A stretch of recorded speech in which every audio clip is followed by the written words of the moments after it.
Academia Cristo, aquí tu paz. Saludos y bienvenidos a estas lecciones sobre interpretación bíblica y protección del Evangelio. El diablo tiene sus límites. No puede deshacer el perdón que Jesús ganó en la cruz. Tampoco puede eliminar la Biblia porque la palabra del Señor permanece para siempre. Pero el diablo sí tiene poder. Él puede crear tanta apatía que la comunidad cristiana pierda su deseo de compartir el Evangelio. También puede minar la palabra de Dios, convenciendo a la gente de que la Biblia no es la palabra inspirada de Dios. Siembra falsas doctrinas y malas interpretaciones, incluso entre aquellos que creen que la Biblia es la palabra de Dios.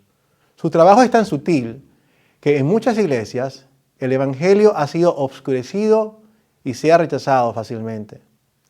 El propósito de estas lecciones es proteger el precioso mensaje del Evangelio y a este fin pedimos la bendición del Señor sobre nuestro estudio.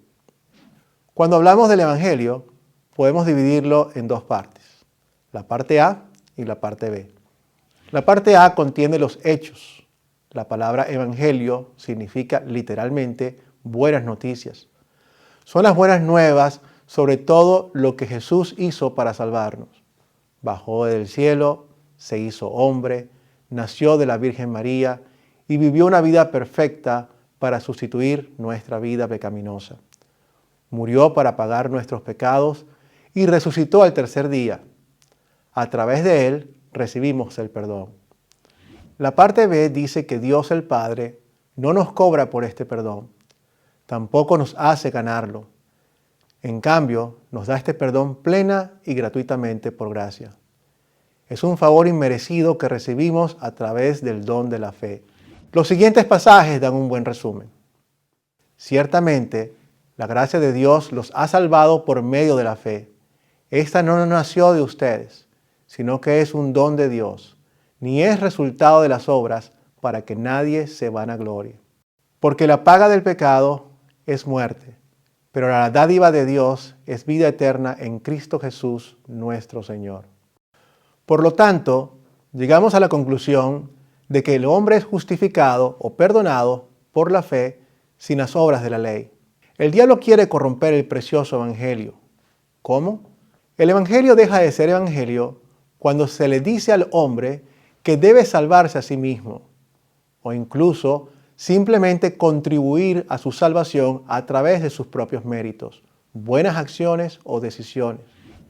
El Evangelio se corrompe cuando el énfasis está en lo que el hombre debe hacer por Dios en lugar de lo que Dios, a través de Cristo, ha hecho por el hombre.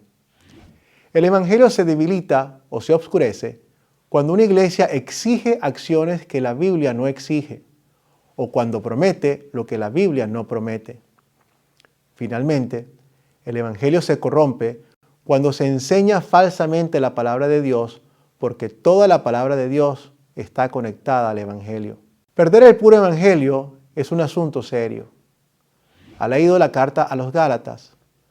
Falsos profetas infiltraron la congregación en Gálata, convenciendo a muchos que la salvación no era gratuita, sino por fe en Cristo más buenas obras. Cuando Pablo escuchó esto, advirtió a los Gálatas: ustedes, los que por la ley o por sus obras se justifican, se han desligado de Cristo, han caído de la gracia.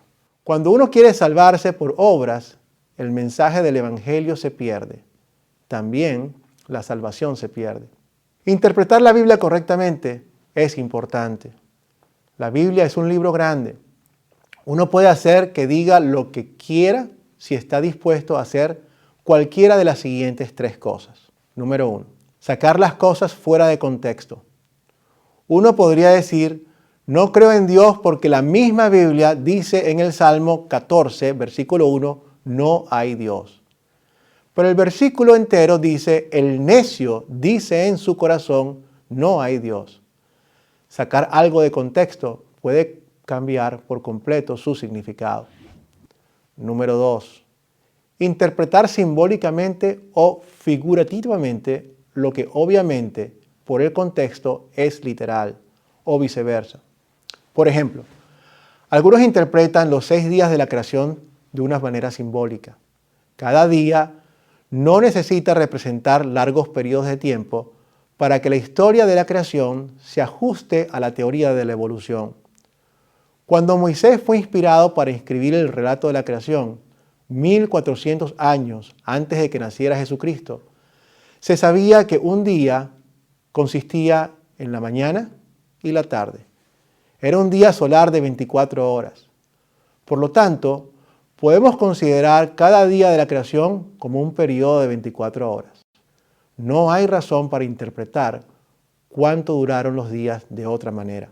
Por otro lado, no tenemos que interpretar los símbolos de manera literal cuando el contexto hace obvio que son símbolos.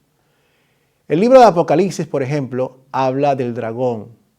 En su contexto es obvio que el dragón no es un dragón literal, sino el diablo. Número 3. Interpretar las Escrituras a la luz de sus ideas preconcebidas o prejuicios. Muchos teólogos modernos tienen la idea preconcebida de que los milagros de la Biblia no son sobrenaturales, sino algo que tiene una explicación lógica o un significado simbólico. Por ejemplo, concluyen, Jesús realmente no alimentó a 5,000 hombres y sus familias con 2 peces y 5 panes. Más bien, cuando el joven le ofreció a Jesús su comida, los demás que habían traído comida fueron conmovidos por su ejemplo para que también compartieran su comida.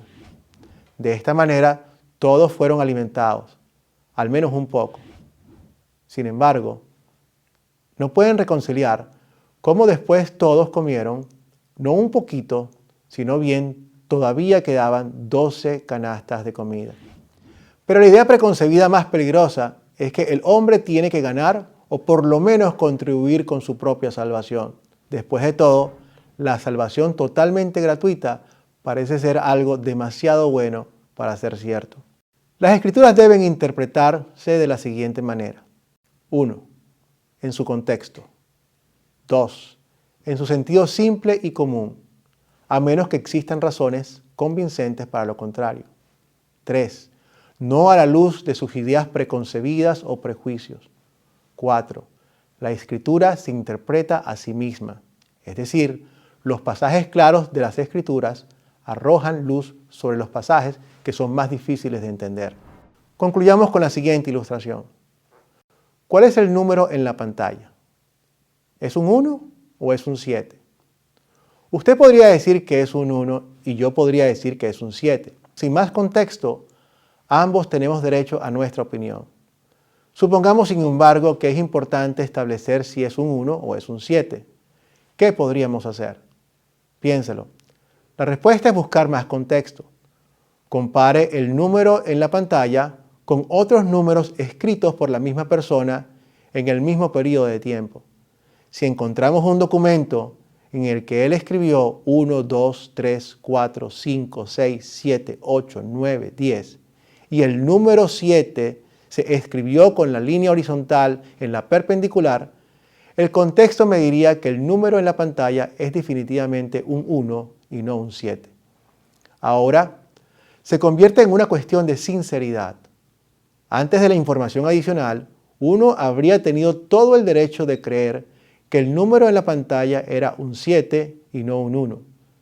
Pero continuar creyendo que es un 7, independientemente de la nueva información, sería intelectual y espiritualmente deshonesto. Actualmente vivimos en una sociedad donde la opinión de todos no es solo válida, es casi sagrada. Por consiguiente, muchos sienten que tienen el derecho de interpretar la Biblia a su manera. En realidad, nadie tiene el derecho de cambiar la palabra de Dios. Es la palabra de Dios la que debe hablarnos, no lo contrario. Y lo más trágico es que algunos sienten esta lógica y terminan perdiendo la verdad que podría salvarlos. Es todo por hoy. Que el Señor lo bendiga.